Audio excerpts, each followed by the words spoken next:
વૈશ્વિક સ્તરે ચાલી રહેલા સંઘર્ષની સીધી અસર હવે સ્થાનિક બજાર અને ગૃહિણીઓના બજેટ પર જોવા મળી રહી છે। ઈરાન અને અમેરિકા વચ્ચેના તણાવને કારણે વડોદરાના અનાજ કરિયાણા બજારમાં ખાદ્ય તેલના ભાવમાં મોટો ઉછાળો આવ્યો છે।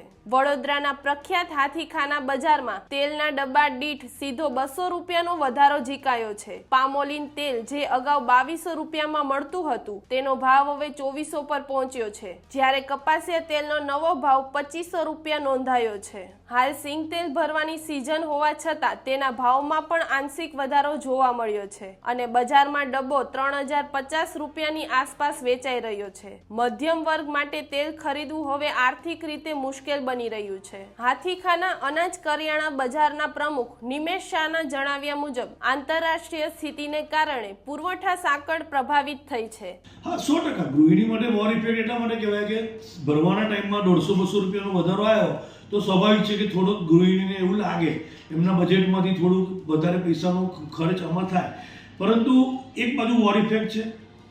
આ બધી વસ્તુ ક્રૂડ અને કન્સર્ન જે વસ્તુ છે એને કારણે ભાવ વધ્યા હોય થોડા ઘણા, પ્લસ પબ્લિક થોડાક સમય પેનિક થઈને જ્યારે ખરીદી કરવા આવે તો ઓબ્વિયસલી છે કે ડિમાન્ડની સામે સ્ટોક ઓછો હોય તો 5-50 રૂપિયા વધે, પણ અત્યારે કોઈ પરિસ્થિતિ એકદમ નોર્મલ છે અને કોઈ એવો ભાવ વધારો અત્યારે હાલમાં છેલ્લા 1-2 દિવસથી છે નહીં। જે 5-15 દિવસ પહેલાં પ્લાસ્ટિકના દાણાને લીધે જે ભાવ વધ્યાનો જે ભાવ વધારો છે એના સિવાય કોઈ વિશેષ ભાવ વધારો હાલ નથી। ભાવ વધારાથી ત્રસ્ત જનતા હવે સરકાર પાસે આ મામલે સત્વરે રાહતની આશા રાખી રહી છે। શું આ મોંઘવારીના તેલનો ઉકાળો ક્યારેય શાંત થશે ખરો? જોતા રહો ગુજરાત વંદન। ધન્યવાદ।